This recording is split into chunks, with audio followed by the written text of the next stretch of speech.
seldom reading, pondering a lot, friends coming to see him from time to time just to see that he hadn't totally lost his mind because it was just so bizarre what he was doing out there and not getting along with the work of his life, as though finding himself were not the true work of his life. People always ask that of Socrates. You ought to be getting on with the work of your life, or at least participating in politics, which is the work of an Athenian citizen.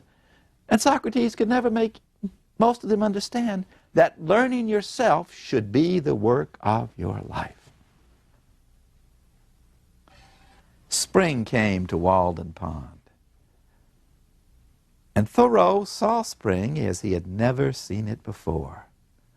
The world becoming alive, the plants springing up out of the dead earth, and he found in the renewal of spring that same mystic sense of redemption that we have found in our great epic poets. Remember, where does Dante begin his journey to save his soul? At Easter time. What brought Goethe back from suicide? Faust and Goethe's great work. What brought him back from suicide? Spring and Easter. And when did the Greeks, the Athenians, put on their tragedies that are all about your redeeming yourself through understanding the suffering and learning wisdom from what happened to others? In the spring. And Thoreau understood that this is a mystical time. Now, once again, if you're living your everyday life, Thoreau would say, with a chip on his shoulder, not me, but Thoreau would say, you're just missing the whole of spring and all of nature.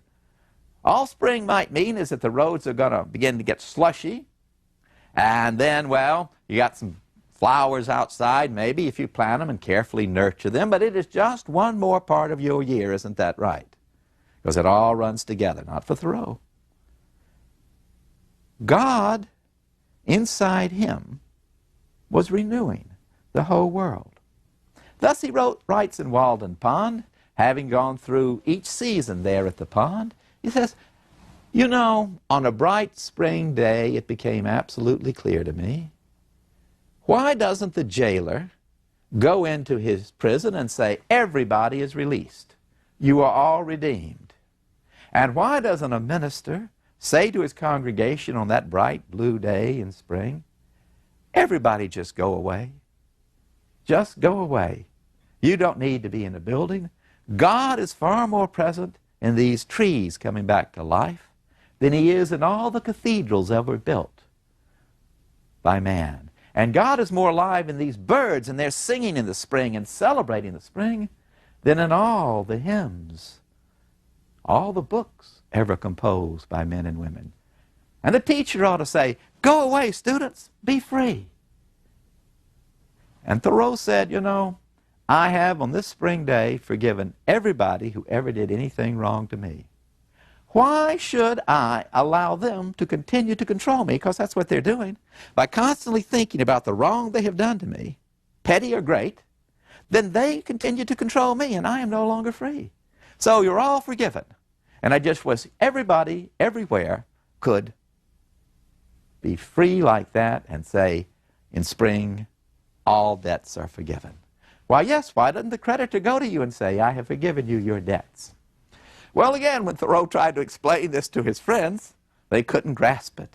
They might even have said, well, someone has pissed on your wick. You're really losing all your ardor for life if you can't hate people. No, it's because I have all this ardor for life that I want to live it, Thoreau said. I want to live because I have this ardor for life.